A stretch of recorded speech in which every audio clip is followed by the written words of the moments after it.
Clinical understanding of different types of aggravation. Aphorism 157 to aphorism 161. Introduction. We come across different aggravation in daily practice. तो different aggravation हमें daily practice में देखने को मिलते हैं और पेशेंट आपके पास दवाई उसे एडमिनिस्टर करने के बाद वो आकर आपको बताता है कि उसके जो सिम्टम्स है वो इंटेंसिफाई हो रहे हैं या बढ़ रहे हैं.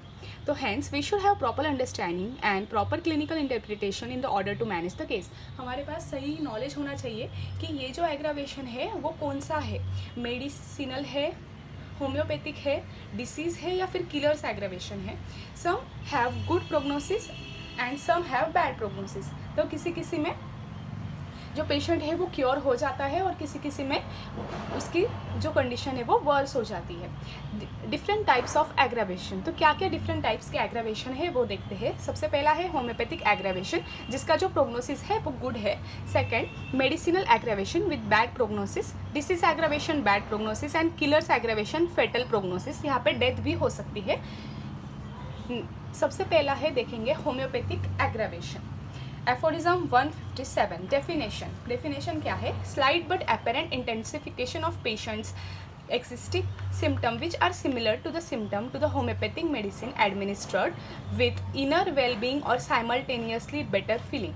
तो यहाँ पे जब हम उन्हें कोई दवाई सिलेक्ट करने के बाद इंडिविजुअलाइजेशन और टोटलिटी देखने के बाद जब दवाई देते हैं उसके बाद उनके जो सिम्टम्स होते हैं वो इंटेंसिफाई होते हैं, बट इंटेंसिफाई होने के बाद भी उन्हें इनर वेलबींग या साइमल्टेनियसली बेटर फीलिंग होती है, तो उसे बोलेंगे होम्योपैथिक एग्रावेशन. ये एक 5 मार्क्स क्वेश्चन पूछा जाता है होम्योपैथिक एग्रावेशन. एफोरिज्म है 157. Discussion. Occurs due to the action. तो कौन सा एक्शन है? वाइटल फोर्स के ऊपर हमें पता है कि पहले प्राइमरी एक्शन होगा, उसकी वजह से होम्योपैथिक एग्रावेशन देखने को मिलेगा. It acts unconditionally and attacks the disease part which is already susceptible to the similar disease symptom. तो हमें पता है कि हम सिमिलर रेमेडी देख रहे हैं, सिमिलर रेमेडी देते हैं जो ऑलरेडी पेशेंट के अंदर सिम्टम्स आ रहे हैं, वैसे ही सिम्टम प्रोड्यूस करने वाली जो हम दवाई देंगे वो हम सिलेक्ट करेंगे. तो वो वहाँ पे ऑलरेडी पार्ट जो है ना डिसीज़ पार्ट जो है ना वो ऑलरेडी ससेप्टिबल है, तो हम वो जब दवाई देंगे तो वहाँ पे पेशेंट जो है उसके बॉडी में वाइटल फोर्स के ऊपर प्राइमरी एक्शन होगा. Now the patient suffers from stronger medicinal disease. अभी हम जो दवाई देंगे वो बन जाएगा एक आर्टिफिशियल डिसीज़ बन जाता है, हम मेडिसिन देते हैं उसके बाद, विच removes the weaker natural disease. तो अभी मेडिसिनल जो डिसीज़ है वो स्ट्रॉन्गर है नेचर में, जबकि जो नेचुरल डिसीज़ है वो वीकर है. तो stronger medicine will remove the weaker dynamic या natural disease. Next, the vital force is only suffering from the stronger medicinal disease as it is stronger and symptoms are increased. तो यहाँ पे हम वही देख रहे हैं कि वाइटल फोर्स के ऊपर प्राइमरी एक्शन हुई हमारी दवाई की, उसके बाद में हमने वहाँ पे आर्टिफिशियल डिसीज़ बनाया जो अब नेचुरल डिसीज़ के ऊपर स्ट्रॉन्ग है तो उसे सप्रेस कर देगा. अब जो पेशेंट है वो आर्टिफिशियल डिसीज से, मतलब हमारी जो दी गई दवाई है उसके ऊपर वो अब वाइटल फोर्स की एक्शन होगी.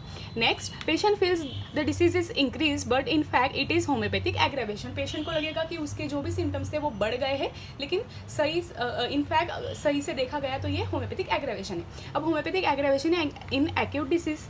इसका aphorism 158, 159, 160. occurs in the first hour or first few hours of administration of the disease. तो जब हम दवाई देते हैं उसके 1 घंटे बाद या कुछ घंटे बाद हमें उसका असर देखने को मिलता है, जबकि क्रोनिक डिसीज़ में 161 नंबर का एफोरिज्म है, वहाँ पे हमें इमीडिएटली नहीं देखने को मिलेगा, 6, 10 या 8 दिन के बाद देखने को मिल सकता है, या फिर at the end of the treatment when the cure is almost finish, तब हमें ये होम्योपैथिक एग्रावेशन देखने को मिलेगा. अब इसका प्रोग्नोसिस एंड इंटरप्रिटेशन क्या है? तो पहला है गुड इंडिकेशन. तो होम्योपैथिक एग्रावेशन अगर पेशेंट के अंदर आपको देखने को मिल रहा है तो it is a good indication. Second, shows that remedy administered not only similar but also stronger. तो हमने जो अभी दवाई दी है वो सही सिलेक्ट की है और वो स्ट्रॉन्गर भी है. तो next point, intensity and duration depends upon the dose given. तो जैसा डोज है उतने समय तक वो चलेगी भी और उसकी इंटेंसिटी एग्रावेशन की हमारे डोज के ऊपर डिपेंड करेगी. After aggravation amelioration follows uninterrupted. तो पहले एग्रावेशन होगा, और फिर उसके बाद में एमुलरेशन होगा। एग्रावेशन में उन्हें लगेगा कि उनके सिम्टम्स बढ़ गए हैं, लेकिन वहाँ पे इनर वेल बीइंग का उनको एक फीलिंग होगी और आगे चल के एमुलरेशन हो जाएगा। After some period medicinal disease loses it power, जो हमने दवाई दी थी उसकी पावर आगे चल के खत्म हो जाएगी as a secondary action on vital force. तो पहले प्राइमरी एक्शन हुई थी, उसके बाद में वहाँ पे एग्रावेशन देखने को मिला था। अब सेकेंडरी एक्शन में क्या होगा, क्यूरेटिव होगा। हमारे होम्योपैथी में सेकेंडरी क्यूरेटिव एक्शन हमें देखने को मिलेगा। तो वहाँ पे मेडिसिनल जो डिसीज़ बनी थी अब वो भी डिसअपियर होने लग जाएगी।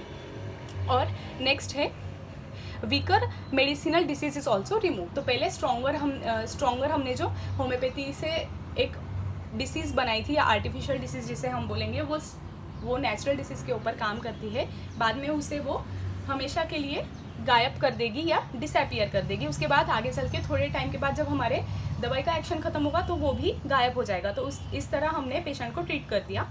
अब इसके दो क्या मेन ये है कि क्या हुआ है पेशेंट के अंदर। पहला तो क्योर आ गया है एंड अप्रोचिंग क्योर, आगे चल के अब क्योर आएगा। और दूसरा है vital force is now free of natural disease. तो दो बातें यहाँ पे हुई है कि क्योर आ रहा है या बॉडी के अंदर या क्योर हो रहा है, और दूसरी बात है कि अभी वाइटल फोर्स जो है वो नेचुरल डिसीज से पूरी तरह से फ्री है।